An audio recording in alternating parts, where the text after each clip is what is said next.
আমরা তো হিকাই কি চাই না, আমরা চাই কিসা খাসা কইয়া কত মিল যেতা মনে হোক গুড়ার ডিম আর এন্ডা কইয়া দাও, বেটা টান দিছে আর কইয়া গেছে। ও তো আমরা পেরেশান পাগল, যুবক হল, যুব সমাজ পাগল। এটা কিয়ামতের আলামত, এটা চেঞ্জ করতে লাগবো, নইলে আমাদের অবস্থা আলবেনিয়ার মতো হবে, স্পেনের মতো। স্পেনের দেশ আছে নাম জানেননি? আলবেনিয়ার দেশ আছে নাম জানেননি? আরে বাবা, আমার এই মাতৃভূমি ভারতবর্ষে আমরা মুসলমান কত পার্সেন্ট? 14%, 15%, মানে 100 মানুষের মধ্যে 14 জন 15 জন মুসলমান। সুবহানাল্লাহ। আমি যেই দেশগুলির কথা বলছি আপনারা ইতিহাস পড়বেন, আলবেনিয়া, স্পেন, সেই দেশগুলিতে 100 মানুষের মধ্যে 100 মুসলমান ছিলেন, 100% মুসলমান ছিলেন। সুবহানাল্লাহ। এত দিনদারি ছিল। স্পেনের জমিনে, আলবেনিয়ার জমিনে কোন মানুষ মারা গেলে মানুষের কবরের কিনারে পোস্টার লিখে থাকতো, সাইনবোর্ড লিখে থাকতো তিনি কতদিন দুনিয়ায় জীবিত ছিলেন। ভারত থেকে একদল উলামায়ে কেরাম স্পেনে গেলেন, একজন মোটা সোটা মানুষ মারা গেল, তার কবরের কিনারে লেখা উনি দুনিয়ায় মাত্র 2 বছর জীবিত ছিলেন। আমার মতো মানুষ যদি একজন মারা যায় আর কবরের কিনারে লেখা থাকে আমি 2 ইয়ার্স, 2 বছর দুনিয়ায় জীবিত আসলাম, মানুষে এই পোস্টারে আর কবরে দেখে মিলবো নি? হ্যাঁ, মানুষে পাগল হইবে না নিজে গিয়ে লেখছে, কই ভাই কোন পাগলে লেখছে? এগুলো দেখা যায় 40-50 বছরের মানুষ, আর ইংরে লেখা মাত্র 2 বছর। ও ভারতের যে উলামায়ে কেরাম হল গেছলা তার দেশও দিনের খিদমতের কারণে, দিনের খিদমত করতে করি। ভারতের উলামায়ে কেরাম বলতেছেন, হে স্পেনের মুসলমান, আমরা দেখতে পেতেছি মোটা সোটা লম্বা কবর, 50-60 বছরের মানুষ, এই মানুষটার কবরের কিনারে 2 বছর দুনিয়ায় জীবিত ছিল লিখা কেন? স্পেনের মুসলমান জবাব দিয়েছেন, হে ভারতের উলামায়ে কেরাম, আমাদের দেশে নামাজ ছেড়ে, রোজা ছেড়ে, আল্লাহ আল্লাহ ছেড়ে, দিনদারি ছেড়ে, ইমানদারি ছেড়ে আপনি যদি 500 বছর বাঁচেন, আমরা এই মানুষকে জীবিত মনে করি না। সুবহানাল্লাহ। আমরা সবে নামাজ পড়ি না, না জিয়া করি না, গুনাহ করি ভাই, সবে নামাজ পড়ি না, রোজা সবে রাখি আলহামদুলিল্লাহ, সবে মিছা মাথা বন্ধ করছি না, সুদ খাওয়া বন্ধ করছি না, আল্লাহ আল্লাহ করি না, ঘুষ খাওয়া বাদ দিছি না, চুগলখুরি বাদ দিছি না, গিবত বাদ দিছি না, জমিনে আইল টেলা বাদ দিছি না, বাদ দিছি নি? আরে জমিনে সারা থেকে আইল টেলে খেয়ে মুসলমানের অন্য জাতের মানুষ, হ্যাঁ মুসলমানে বেজার হইবে না? এইগুলা আমরা বাদ দিছি না, এটা যারা দুনিয়াত করে, স্পেনের মুসলমানের জবাব দেয় যে এই জাতের মানুষরা আমরা দুনিয়ায় জীবিত মনে করি না। সুবহানাল্লাহ। স্পেনের মানুষ জবাব দিতেছেন, এই যে মানুষ অরিজিনাল বয়স হল 65 বছর বয়স, দুনিয়ায় সমস্ত জীবন মানুষ গুনাহ করেছে, মদ খেয়েছে, জিনা করেছে, বেবিচার করেছে, অন্যায় অত্যাচার করেছে, মানুষের সাথে ঝগড়া করেছে, কিন্তু জীবনের শেষ 2 বছর আল্লাহ পাকের বান্দা তওবা করে নেক হয়ে গেছে। সেই জন্য এই মানুষ দুনিয়ায় 2 বছর জীবিত ছিল, আমরা মনে করেছি, আর তার কবরের কিনারে 2 বছর আমরা লিখে দিয়েছি। ইলা যদি আমরা দেশে সাইনবোর্ড মারা থাকতো, 1 বছরও জিন্দা আসলাম না, ওর কবরের কিনারে লেখা থাকলো না, অরিজিনাল কথা কইয়া থাকবো নি? সারা কমপ্লিট দিন ইসলাম মানিয়া আমরা চলি আনি না, মানে দিনদারির উচ্চ পর্যায়ে কতটুকু লেভেল আছিল তারা দেশ চিন্তা করলাম। স্পেনের মুসলমান ধীরে ধীরে মসজিদে যাওয়া বন্ধ করে দিলেন। আমরা তো ভাবে মসজিদে যাওয়া বন্ধ করে দিছি, একমাত্র শুক্রবারে যাই, আর রমজান মাস আইলে হইলে 10 তারাবি পর্যন্ত যাই, মাঝখানো নাই আবার 27 খুব মনে করি যাই। অবস্থা হলো না মিশমাতিয়া না, তারা ওরা বন্ধ করে দিছে। তারার মতো অবস্থা আমরা ওই প্রবেশ করি না, তোরা অপেক্ষা করো, চিন্নির ইচ্ছা আছে এখনো। 2 নম্বর হল মাদ্রাসার প্রতি স্পেনের মুসলমান লক্ষ্য বন্ধ করে দিলেন। মাদ্রাসার মহব্বত করা বাদ দিয়ে আলী বকলের খিদমত করা বাদ দিলে, ছাত্রের লজিং দেওয়া, ছাত্রের খিদমত করা, সেবা করা বাদ দিলে, যদি মাদ্রাসা তারা লাগে কিতা লস হইব? আলিমকল আওয়া বন্ধ হইব, প্রোডাক্ট বন্ধ হইব। আর আলিমকল যে জমিনে থাকবেন না, আল্লাহর কসম সেই জমিনে দিন থাকবে না। সুবহানাল্লাহ। মাদ্রাসার সঙ্গ ছেড়ে দিলেন, স্পেনের মুসলমান, আলবেনিয়ার মুসলমান, এইভাবে তিনি মাহফিল, তাফসীরের মাহফিল, ওয়াজের মাহফিল, হাদিসের মাহফিল, কোরআনে কারীমের মাহফিল বন্ধ করে দিলেন। ইতারও একদল মানুষের বিরোধিতা করে, খালি ওয়াজ করে যে কিতা করতে ও হিদিন মসজিদ হইছে, আমল কয়জন করে। ইলে এক বুড়ো মাত্রা মানুষ নাই নি, কথাই খারাপ কইরা, ইলে এক বুড়ো মাত্রা মানুষ নাই নি। হ্যাঁ আইতো না 7:30 নামাজ আইবো, শুক্রবার এই বাবর করে। তোরা 19 থেকে 20 হইলে 5 মিনিট দেরি হয়ে যাবে, দেখো লম্বা মুসকুরানি শুরু করে দিস। ইলেও এক ক্যাটাগরির মানুষ আছে, এটার নাম মুনাফিক। খারাপ পাওয়ার বালাও আমার কিচ্ছু করার নাই।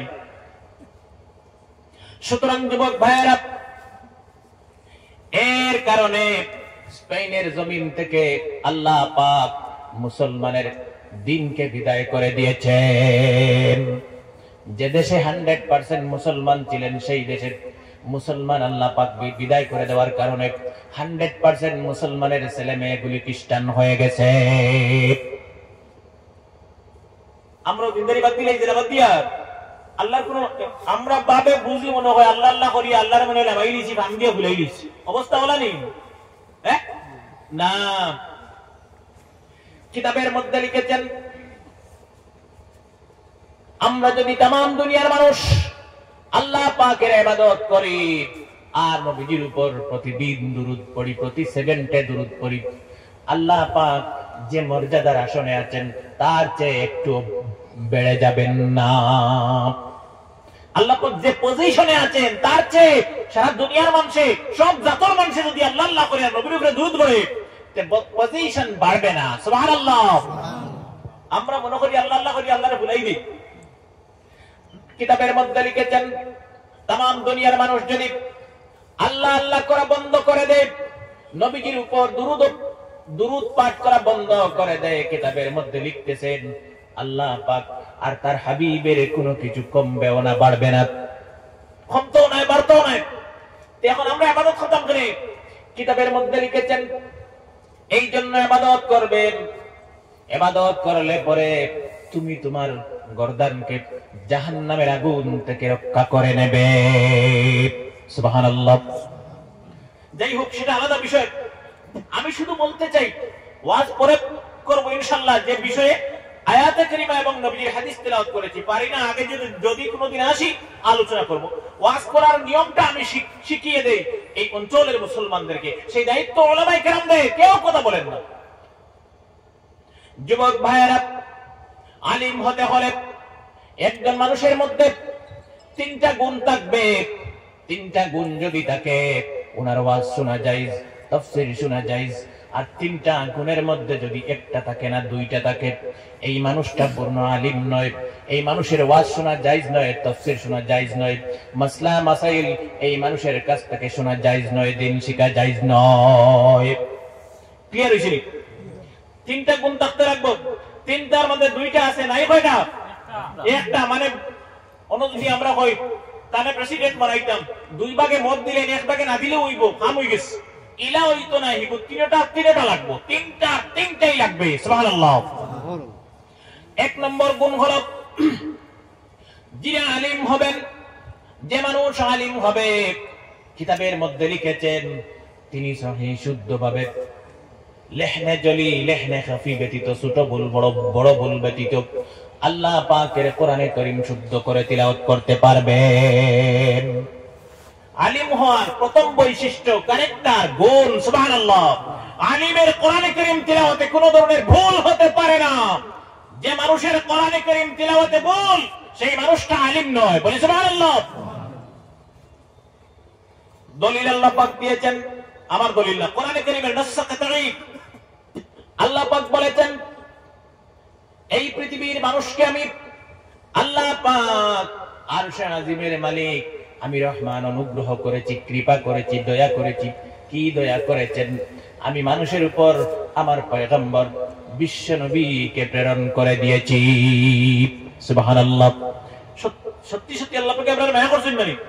যদি নবীর উম্মত না বানাইয়া মুসা নবীর উম্মত বানাইতাম, ঈসা আলাইহিস সালামের উম্মত বানাইতাম, যে নবী হলে 24 ঘন্টা বেশিরভাগ সময় দোয়া করতেন, আল্লাহ মুহাম্মদুর রাসূলুল্লাহ সাল্লাল্লাহু আলাইহি ওয়াসাল্লামের উম্মত হিসেবে কবুল করে নেও। সুবহানাল্লাহ।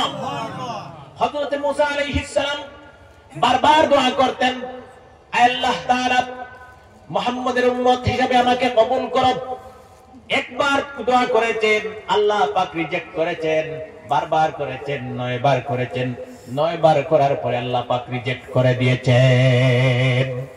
9 বার করার পরে আল্লাহ পাক ক্যান্সেল করছে। আমরা দোয়া করলাম নি, ও নবীর উম্মত হইতাম করে কেউ দোয়া করলাম নি, আল্লাহ পাকে মায়া করি ও নবীর উম্মত বানাইছেন না, ও কথা আল্লাহ পাকে কোরআনে কারীমে ফরমাইয়া। যুবক ভাইয়েরা, এরপরে আল্লাহ পাক বলেছেন, যে নবীর উম্মত করে দুনিয়ায় পাঠিয়েছি সেই নবীর দায়িত্ব কি ছিল জীবনের সর্বপ্রথম? আল্লাহ পাক বলতেছেন, ইয়াতলু আলাইহিম আয়াতিহি ওয়া ইউযাক্কিহিম ওয়া ইউআল্লিমুহুমুল কিতাবা ওয়াল হিকমাত।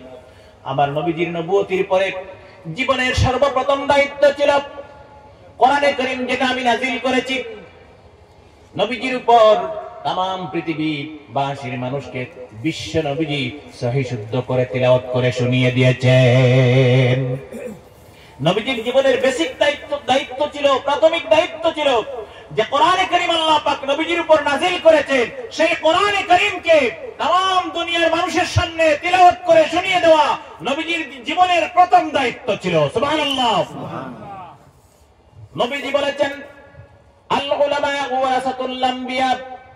বিশ্ব নবীজি বলেছেন, দুনিয়ার উলামায়ে কেরাম হলেন নবীদের ওয়ারিস, উত্তরসূরি, উত্তরাধিকারী। নবীরা কোনো সম্পত্তি দুনিয়ায় রেখে যান নাই। নবীরা দুনিয়ায় কোনো সম্পত্তি রেখে যান নাই, জ্ঞান, বিদ্যা, শিক্ষা, কোরআন এবং হাদিসকে রেখে গিয়েছেন। সুবহানাল্লাহ। এই কোরআন এবং হাদিসের উত্তরাধিকারী, উত্তরসূরি দুনিয়ার উলামায়ে কেরাম। নবীজির যদি জীবনের প্রথম দায়িত্ব হয় কোরআনে কারীম তেলাওয়াত করে শুনিয়ে দেওয়া, নবীজির ওয়ারিস হিসাবে দুনিয়ার উলামায়ে কেরামের প্রাথমিক দায়িত্ব হলো কোরআনে কারীম সহিহ শুদ্ধভাবে পৃথিবীবাসীর সামনে তেলাওয়াত করে শুনিয়ে দেওয়া।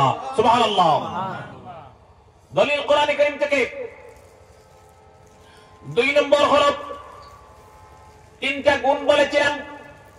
2 নম্বর গুণ হলো, যে মানুষ নিজেকে আলিম বলে দাবি করবে, কিতাবের মধ্যে 2 নম্বর গুণ লিখেছেন, এই মানুষটার মধ্যে আরবি ভাষার যথেষ্ট পরিমাণে জ্ঞান থাকতে হবে।